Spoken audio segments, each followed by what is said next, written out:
let's get to something that I'm sure you'll both fervently agree on. Now, Goodyear tyres.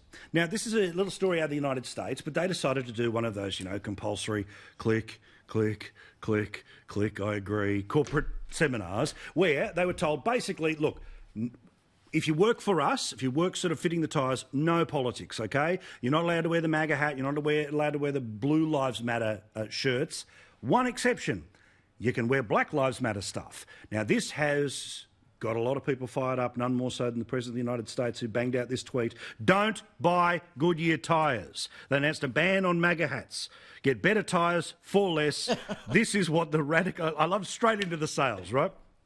This is what the radical left Democrats do. Two can play at that game, and we have to start playing it now. Now, slight uncomfortable moment for the president was instantly people were able to work out that apparently the tyres on the beast are Goodyear tyres. But does anyone actually think the President of the United States, be it the orange man, the man from Hawaii, or be it any president at any time, is the one actually buying the tyres? But I'd imagine if he has the power to slash those tyres, he's probably been doing that in the past few minutes. But I'm fine with if the company says, look, we're a tyre fitting company, there's no politics here. Yeah. Well, that means all of it, right? All slogans in any way. The same as, don't back in your footy teams, whatever. You are a Goodyear employee, you come to work with the Goodyear thing on and the Goodyear hat. But once you carve out BLM... Yeah, it's disgraceful, Paul. I totally agree with you. If you say no politics, that's great. Let's have a clean workplace, no distractions. But to say all that, except for Black Lives Matter, no, that is disgraceful. I think Goodyear's, they've slumped in sales by about 15%, I think. Well, in a day? We'll see what happens. Linda, now I get it here, right?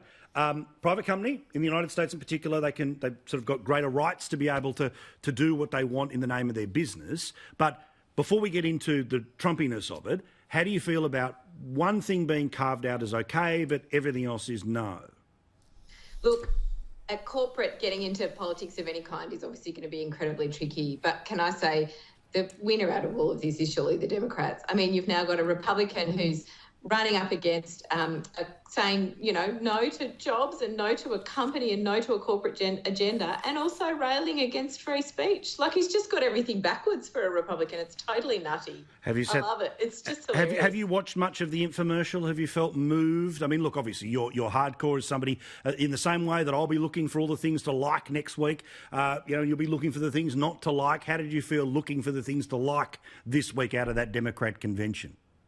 I think it's been a great convention. And that question was for Teena. Joking. Sorry, keep going, Linda. I think it's been really interesting to see how they've transitioned to online, and I was curious to see whether it would work. And I think by the end of it, they did get it working. But some absolutely cracking speeches, particularly from Obama. And I just think they've really done a good job to rally the troops. And can I tell you, of course, it's Newtown, but my son came home from primary school today and said, there's a new vice president. It's a woman. She looks fantastic. So if it's reached the kind of playgrounds of year 3, they're cutting through. Look, I'm not going to have a rag at your kid, but we pretty much know what was playing on the big screen at that school. I don't know what drugs you're on. I watched some of that convention, and you needed drugs just to get through it. It was ridiculous. Trump he's going to win more states than ever after the last couple of days. It was just ridiculous. And what's your son, how did he get confused that he thinks there's a new vice president? No, it's just that there's a candidate, woman. Exactly. But here's the thing, right? So, Teena, best and worst about this is always the flip of the coin, who goes first, right? Now, it is noted, and it must be seen, right, and this is always interesting about the politics, viewers of this convention, night 1, night 2, no numbers till the middle of the day tomorrow, they're down, way down. Cable news is down about 30%, free-to-air is down about 50% on where it was in 2016. The same metrics will be applied to the Republicans. So, what's the challenge, though, for how the Republicans do it next week? Because if they have any Zoom glitches whatsoever, the same media that looked the other way on all of the stuff I've been talking about is going to pretend, look at this shit show that this guy's running.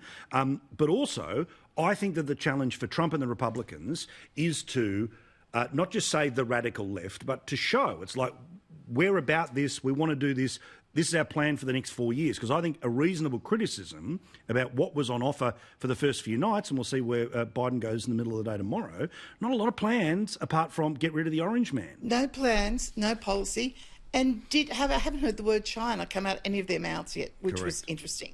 I think whatever Trump does, they're going to whinge about and find a great fault with. But I think he'll come up with something exciting. Look, it's very easy to beat that Democrat convention. I tell you, you don't have to be Einstein. But Tucker Carlson's still rating higher. His ratings haven't. Oh, no, he's whipping. But I'm saying that actual sort of, I think it's 10 to 11 hour that's running everywhere, normally the Ingram slot if you're a Fox News viewer.